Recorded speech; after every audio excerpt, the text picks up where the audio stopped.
श्री हनुमान अंक में श्री हनुमान चरित्र में समुद्र उल्लंघन और लंका में प्रवेश। घृतराज संपाति के द्वारा श्री जनक दुलारी का पता पाकर के वानर भालुओं का विशाल समुदाय हर्ष अतिरेक से उछलने कूदने लगा।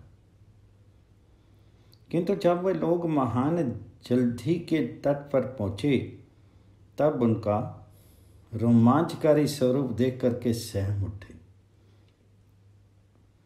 भयानक गर्जन करते हुए उत्तुंग लहरों वाला असीम सागर के पार कैसे जाया जाए। समस्त वानर भालुओं को चिंतित, उदास और विषाद में पड़ा देख करके युवराज अंगद ने उन्हें अनेक युक्तियों से समझा करके आश्वस्त किया। सच तो यह है कि महासागर तुल्य वीर वानर भालुओं की महान सेना को अंगद और श्री हनुमान सुस्थिर रख सकने में समर्थ थे। बाली कुमार अंगद ने समस्त वीर वानर भालुओं से कहा, बंधुओं, आप सब अन्यतम वीर हैं और आप लोगों में से कभी किसी की गति कहीं नहीं रुकती है। आप में ऐसे कौन कौन महान वीर हैं जो जगन माता जानकी का पता लगाने के लिए इस अपार समुद्र को लांघ करके लंका पहुंच जाएंगे। अंगद का वचन सुन पहले तो समस्त वानर भालू चुप हो गए, किंतु कुछ देर बाद गज नामक वानर ने कहा, मैं 10 योजन की छलांग मार सकता हूं। इसी प्रकार गवाक्ष ने 20, शरभ ने 30, ऋषभ ने 40, गंधमादन ने 50, मैंद ने 60, द्विद ने 70 और सुषेण ने 80 योजन तक छलांग मारने की बात कही। व्यवृद्ध ऋक्षराज जामवान ने कहा, पहले यौवन काल में मैं भी बहुत लंबी छलांग मार सकता था, किंतु अब वह शक्ति मुझ में नहीं रही। तथापि वानरराज सुग्रीव और श्री कौशल्य किशोर के कार्य की उपेक्षा संभव नहीं। इस वृद्धावस्था में मैं केवल 90 योजन दूर तक छलांग मार सकता हूँ। पूर्व काल में जब भगवान त्रिविक्रम ने अवतार लिया था तब मैंने उन प्रभु के पृथ्वी के बराबर परिमाण वाले चरण की 21 बार परिक्रमा कर ली थी, परंतु अब इस महान समुद्र को लांघ जाना मेरे वश की बात नहीं है। अंगद बोले, मैं समुद्र तो पार कर सकता हूं, किंतु लौट पाऊंगा कि नहीं ये कहना संभव नहीं।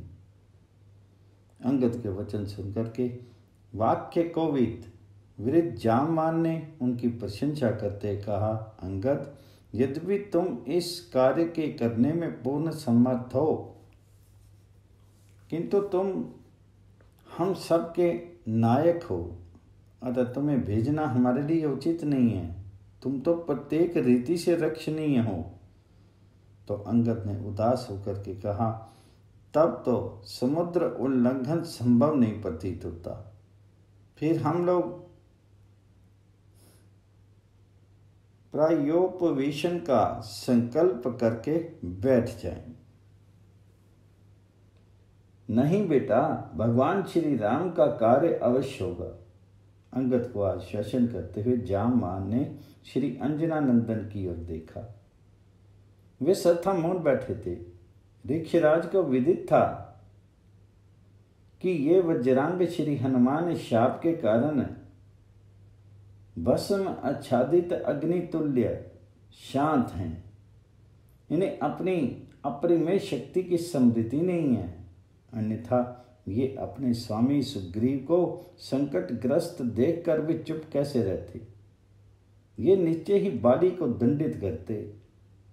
जामवान ने श्री हनुमान को उनकी शक्ति का संगम दिलाते हुए कहा, भगवान श्री राम के अनन्य भक्त वज्रांग हनुमान, श्री राम के कार्य के लिए ही तुमने अवतार धारण किया है। फिर चुप क्यों बैठे हो? महावीर, तुम पवन के पुत्र हो, तुमने माता अंजना का दुग्धपान किया है। बाल्यावस्था में ही तुम सूर्य देव को अरुण फल समझ करके उन्हें भक्षण करने के लिए एक ही छलांग में उनके पास पहुंच गए थे। ब्रह्मा आदि देवताओं ने तुम्हें अलौकिक वरदान प्रदान किए हैं। महावीर केसरी किशोर, तुम अपरिमित शक्ति संपन्न हो, तुम्हारी गति अव्याहत है। ये विशाल जलधि तो तुम्हारे लिए नगण्य है। उठो और समुद्र को लांग करके लंका पहुंच जाओ। वहां माता सीता के दर्शन करके तुरंत लौट आओ। हम वानर भालुओं के जीवन की रक्षा कर लो। विवेक और ज्ञान के निधान वायुपुत्र, देखो ये चिंतित और उदास असंख्य वानर भालू तुम्हारी ओर देख लें। जामान के वचन सुनते ही भगवान जी की स्तुति में तल्लीन हनुमान जी को अपने बल और पराक्रम का स्मरण हो आया। तत्क्षण उनका शीर पर्वताकार हो गया। उन्होंने अपने में अपार शक्ति का अनुभव कर भयानक गर्जना की। उस गर्जना से धरती, आकाश तथा समस्त दिशाएं कांप उठी। कनक भूत धराकार पवन कुमार ने गरजते हुए कहा, वानरो, मैं भगवान की कृपा से आकाशचारी समस्त ग्रह नक्षत्र आदि को लांग करके आगे बढ़ जाने के लिए तैयार हूं। मैं चाहूं तो समुद्र को सोख लूं, पृथ्वी को विदीर्ण कर दूं और कूद कूद कर पर्वतों को विचूर्ण कर डालूं। ये तुच्छ समुद्र मेरे लिए कुछ नहीं है। बताओ मुझे क्या करना है? कहो तो मैं लंका में जा करके उसे उठा करके समुद्र में डुबो दूं और माता सीता को यहाँ ले आऊं, या कहो तो रावण सहित समूची लंका को जला करके राख कर दूं, अथवा कहो तो राक्षस राज रावण के कंठ में रस्सी बांध करके उसे घसीटते हुए यहाँ ला करके भगवान श्री राम के चरणों में पटक दो, या केवल जगन माता जानकी को देखकर ही लौटा। परम शक्तिशाली पवन कुमार के वचन सुनकर के जामान ने प्रसन्न होकर के कहा, तात, तुम सर्वसम्मत हो, किंतु तुम भगवान के दूत हो। तुम केवल सीता माता का दर्शन करके उनका समाचार लेकर के चले आओ। इसके अनंतर भगवान श्री राम वहां जाकर के असुर कुल का उद्धार करेंगे। उनकी पवित्र कीर्ति का विस्तार होगा और हम सभी प्रभु कार्य में सहायक होकर के कृतार्थ होंगे।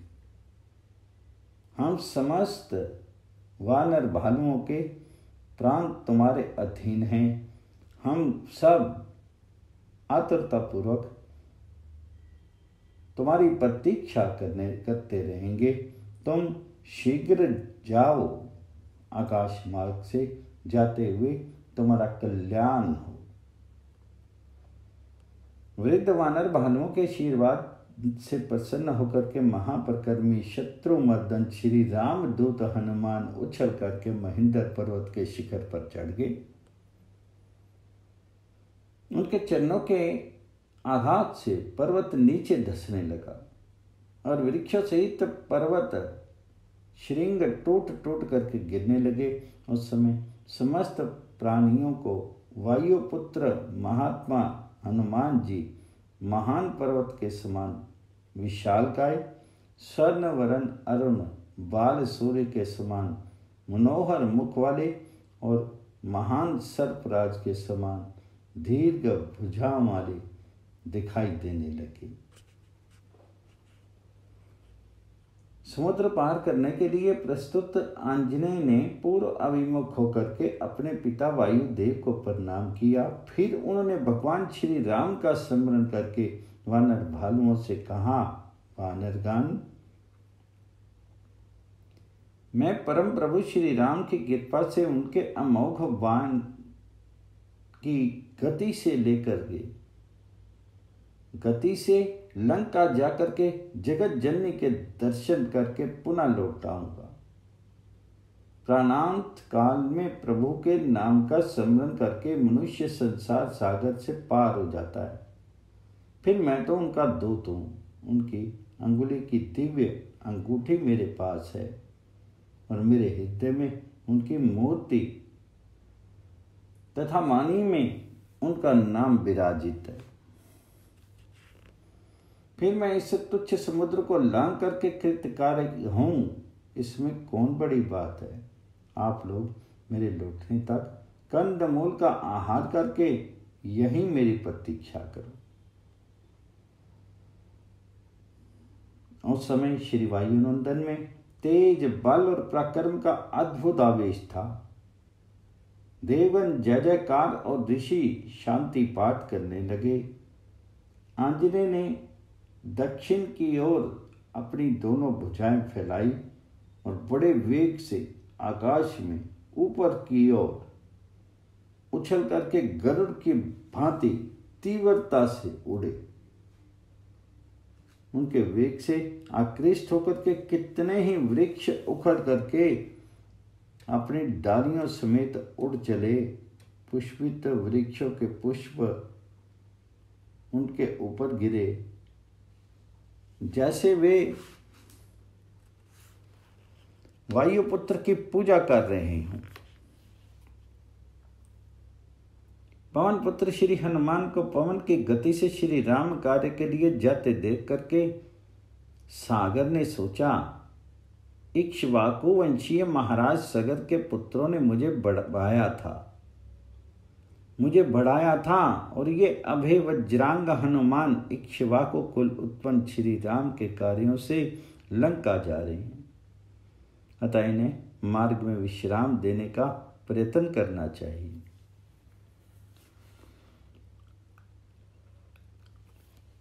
समुद्र ने मैनाक पर्वत से कहा, शैल पर्वत देखो, वे कपि केसरी हनुमान इक्ष्वाकु वंशीय श्री राम की सहायता के लिए तीव्र वेग से लंका जा रहे हैं।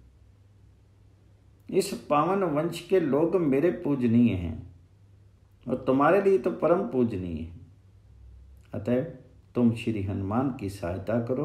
तुम तुरंत जल से ऊपर उठ जाओ, जिससे वे कुछ देर तुम्हारे शिखर पर विश्राम कर सकें। मैनाक अपने अनेक स्वर्ण एवं मणि में शिखरों सहित समुद्र से अत्यधिक ऊपर उठ गया और एक श्रृंग पर मनुष्य के वेश में खड़े होकर के उसने हनुमान जी से प्रार्थना की, कपिश्रेष्ठ, आप वायु के पुत्र हैं और उन्हीं की भांति अपरिमित शक्ति संपन्न हैं। आप धर्म के ज्ञाता हैं। आपकी पूजा होने पर साक्षात वायुदेव का पूजन हो जाएगा, इसलिए आप अवश्य ही मेरे पूजनीय हैं। पहले पर्तों के पंख होते थे, वे आकाश में इधर उधर वेग पूर्वक उड़ा करते थे। इस प्रकार उनके उड़ते रहने से देवताओं, ऋषियों एवं समस्त प्राणियों के मन में भय व्याप्त हो गया। इस कारण कुपित होकर के सहस्त्राक्ष ने लाखों पर्तों के पंख काट डाले। वज्र लिए क्रुद्ध सुरेंद्र मेरी ओर भी चले, किंतु आपके पिता महात्मा वायुदेव ने मुझे इस समुद्र में गिरा करके मेरी रक्षा कर ली। मैनाक ने अत्यंत आदर एवं प्रीतिपूर्वक हनुमान जी से आगे निवेदन किया, वायुनंदन, आपके साथ मेरा ये पवित्र संबंध है और आप मेरे माननीय हैं। दूसरे समुद्र ने भी आपको विश्राम देने के लिए मुझे आज्ञा प्रदान की है। आप मेरे यहाँ विविध प्रकार के मधुर फल ग्रहण करें, कुछ देर विश्राम कर लें, तदनंतर अपने कार्य के लिए चले जाएं। मैनाक के वचन सुनकर के श्री आंजनेय ने अत्यंत प्रेम पूर्वक उत्तर दिया, मैनाक, आपसे मिलकर मुझे बड़ी प्रसन्नता हुई। मेरा आतिथ्य हो गया। मुझे आपने प्रभु के कार्य की शीघ्रता है, अतः मेरे लिए विश्राम करना संभव नहीं है। श्री केशरी किशोर ने हंसते हुए मैनाक का स्पर्श किया और तीव्रता से आगे बढ़ गए।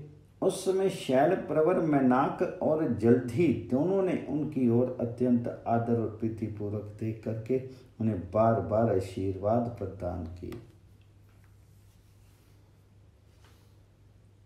श्री केशरी किशोर को श्री रामचंद्र जी के कार्य के लिए वेग पूर्वक लंका की ओर उड़कर जाते देख करके देवताओं ने उनके बल और बुद्धि का पता लगाने के लिए नाग माता सुरसा को भेजा।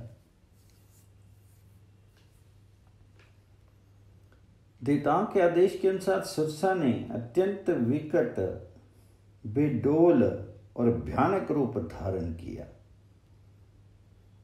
उनके नेत्र पीले और दाढ़ें विकराल थी। वे आकाश को स्पर्श करने वाला विकटतम मुंह बना करके श्री हनुमान जी के मार्ग में खड़ी हो गई। श्री हनुमान जी को अपनी ओर आते देख करके नाग माता ने कहा, महामते, मैं तीव्र क्षुधा से व्याकुल हूं। देवताओं ने तुम्हें मेरे आहार के रूप में भेजा है। तुम मेरे मुख में आ जाओ, मैं अपनी क्षुधा शांत कर दूं। श्री अंजनानंदन ने उत्तर दिया, माता सुरसा, मेरा प्रणाम स्वीकार करो। मैं आर्त त्राण प्राण श्री रघुनाथ जी के कार्य से लंका जा रहा हूं। इसमें माता सीता का पता लगाने के लिए तुम मुझे जाने दो। वहां से शीघ्र ही लौट करके तथा श्री रघुनाथ जी को माता सीता का कुशल समाचार सुना करके मैं तुम्हारे मुख में प्रविष्ट हो जाऊंगा। किंतु श्री रामदूत के बल बुद्धि की परीक्षा के लिए आई हुई सुरसा उन्हें किसी प्रकार आगे नहीं जाने देती थी। तब श्री हनुमान ने उनसे कहा, अच्छा तो मुझे भक्षण कर। सुरसा ने अपना मुंह 1 योजन विस्तृत फैलाया ही था कि श्री वायुनंद ने तुरंत अपना सिर 8 योजन बना लिया। उसने अपना मुंह 16 योजन विस्तृत कर लिया। तब श्री पवन कुमार तुरंत 32 योजन के हो गए।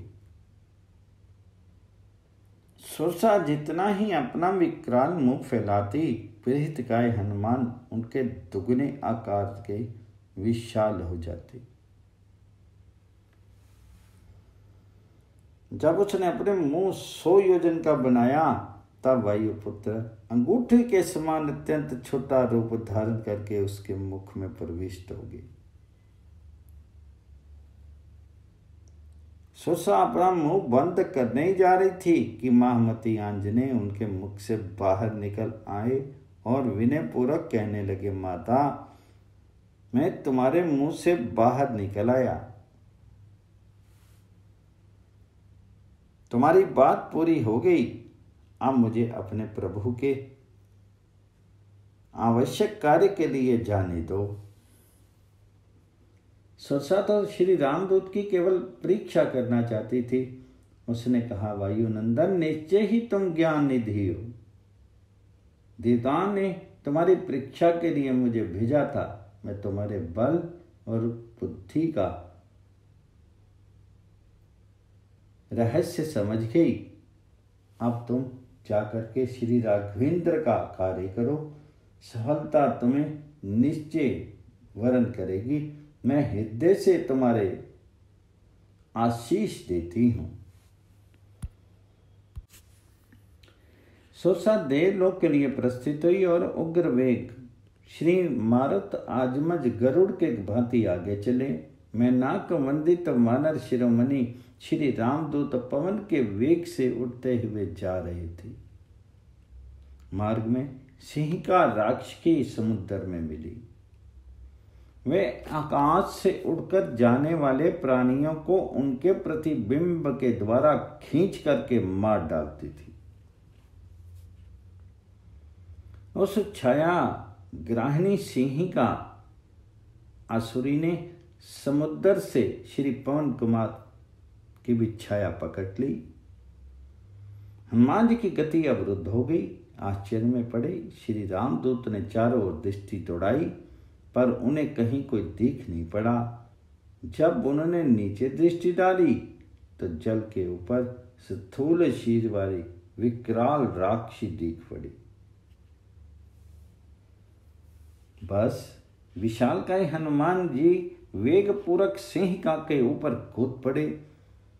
भूधराकार महातेजस्वी महाशक्तिशाली पवन पुत्र का भार वह राक्षसी कैसे सह सकती, पीस कर चूर्ण चूर्ण हो गई।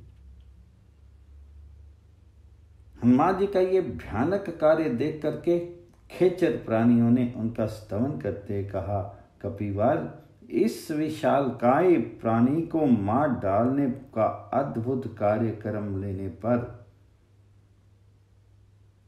अब आप निरापद आगे जा सकते हैं। मानवेंद्र, जिस पुरुष में आपके समान धैर्य, समझ, बुद्धि और कुशलता ये चारों गुण होते हैं, उसे अपने कार्य में कभी असफलता नहीं होती। आकाश में विचरण करने वाले प्राणियों के वचन सुनते हुए श्री पवन पुत्र दक्षिण दिशा की ओर अत्यंत वेगपूर्वक जा रहे थे। कुछ ही देर में वे निर्विघ्न लंका के उस समुद्र तट पर पहुंचे जहां विविध प्रकार के सुगंधित पुष्पों और फलों से लदे वृक्षों के सुंदर बगीचे थे।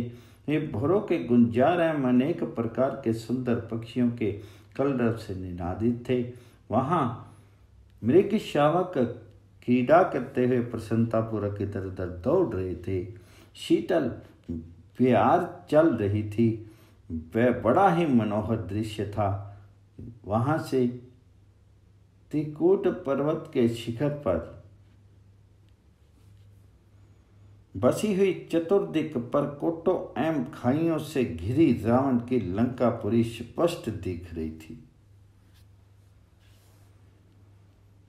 आंजनेय ने एक बार चारों ओर देखा, फिर वे लंका में प्रविष्ट होने के लिए विचार करने लगे। उन्होंने सोचा, दुर्धर्ष दशानन से युद्ध अनिवार्य है, अतएव यहाँ अपरिमित वानर भालुओं की सेना के साथ प्रभु के ठहरने के स्थान और जल फल के सुपास का भी पता लगा लेना चाहिए। ये दुर्ग अत्यंत दुर्गम प्रतीत होता है, अतएव आक्रमण की दृष्टि से यहाँ की एक एक बात जान लेनी चाहिए।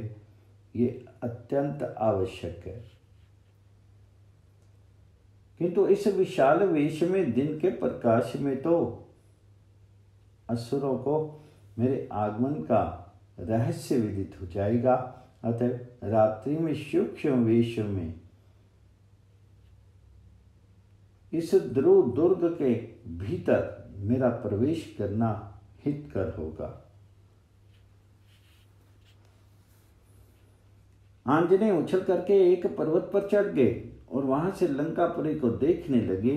वे पूरी अत्यंत सुदृढ़ दुर्ग थी और उसकी सुंदरता अनिर्वचनीय थी। उसके चारों ओर समुद्र थे और उनके परकोटे सोने के बने थे। उनके सभी द्वार स्वर्ण निर्मित थे। प्रत्येक द्वार पर नीलम के चबूतरे बने थे। वहां के सुविस्तृत पथ स्वच्छ एवं आकर्षक थे। रावण द्वारा पालित लंकापुरी में स्थान स्थान पर सुरम्य वन एवं निर्मल जल पूरित जलाशय विद्यमान थे। उसके निर्माण में जैसे विश्वकर्मा ने अपनी समस्त बुद्धि व्यय कर दी थी। लंका में सर्वत्र सशस्त्र विकराल सैनिकों की कठोर सुरक्षा व्यवस्था थी। श्री विदेह नंदिनी को हर कर लाने के बाद रावण ने वहां की रक्षा व्यवस्था और सुदृढ़ कर दी थी। उनके चारों ओर विशाल धनुष्यबाण धारण किए अनेक भयानक राक्षस सवार होकर के अहर्निश घूमते रहते थे। राक्षस राज रावण की पूरी लंका का ये दृश्य देखते हुए महावीर हनुमान सायंकाल की प्रतीक्षा कर रहे थे। धीरे धीरे सूर्य अस्त हुआ। श्री पवन नंदन ने अणिमा सिद्धि के द्वारा अत्यंत छोटा रूप धारण करके मन ही मन श्री रघुनाथ जी के चरणों में प्रणाम किया और उनकी पावनतम मूर्ति को हृदय में धारण करके लंका में प्रविष्ट हो गए। हनुमान जी के अत्यंत लघु रूप धारण करने पर भी लंका की अधिष्ठात्री देवी लंकिनी ने उन्हें देख लिया। उसने उन्हें डांटते कहा, अरे तू कौन है जो चोर की तरह इस नगरी में प्रवेश कर रहा है? अपनी मृत्यु के पूर्व तू अपना रहस्य प्रकट कर दे। कपि श्रेष्ठ हनुमान जी ने सोचा, पहले ही इससे विवाद करना उचित नहीं है। यदि और राक्षस आ गए तो यही युद्ध छिड़ जाएगा और माता सीता का पता लगाने के कार्य में विघ्न पड़ेगा। बस उन्होंने उसे स्त्री समझ करके उस पर बाएं हाथ की मुट्ठी से धीरे से प्रहार किया, पर वज्रांग श्री हनुमान का मुष्टि प्रहार लंकिनी के नेत्रों के सम्मुख अंधेरा छा गया। वह रुचिर वमन करते ही पृथ्वी पर गिर करके मूर्छित होगी, किंतु कुछ ही देर में वह पुनः संभली और उठ करके बैठ गई। अब लंकिनी ने उन अबोधिल वानर शिरोमणि से कहा, श्री रामदूत हनुमान, तुमने लंकापुरी पर विजय प्राप्त कर ली, जाओ तुम्हारा कल्याण हो। अब सीता के कारण दुरात्मा रावण के विनाश का काल अत्यंत निकट आ गया है। बहुत पहले चतुर्भुज ब्रह्मा मुझसे कहा था कि त्रेता युग में साक्षात श्री शिरोद शाही अविनाशी नारायण दशरथ कुमार श्री राम रूप में अवतीर्ण होंगे। उनकी सहधर्मिणी महामाया रूपनी सीता देवी का रावण हरण करेगा। उन्हें ढूंढते हुए जब रात्रि में एक वानर लंका में प्रवेश करेगा और उसकी मुष्टि पर हाथ से तो व्याकुल हो जाएगी, तब समझना कि अब असुर वंश का विध्वंस होने वाला है। अब इसमें विलंब नहीं है, पर मेरा परम सौभाग्य है कि दीर्घ काल के अनंतर आज मुझे उन वाधिपोत श्री राम के प्रिय भक्त का अति दुर्लभ संग प्राप्त हुआ है। आज मैं धन्य हूँ, मेरे हृदय में विराजमान दशरथ नंदन श्री राम मुझ पर सदा प्रसन्न रहें। परम बुद्धिमान वानर शिरोमणि वायुनंदन ने अत्यंत छोटा रूप धारण कर लिया और फिर वे करना में प्रभु का मन ही मन स्मरण कर विकट असुरों से सुरक्षित दुर्भेद्य लंका में प्रविष्ट हुए। श्री केसरी किशोर के समुद्र उल्लंघन एवं लंका प्रवेश के साथ ही जगत जननी जानकी एवं लंका अधिपति रावण की बाईं भुजा और बाएं नेत्र तथा समस्त सुरवंदित दशरथ कुमार श्री राम के दाएं अंग फड़क उठे। पवन पुत्र हनुमान जी की जय।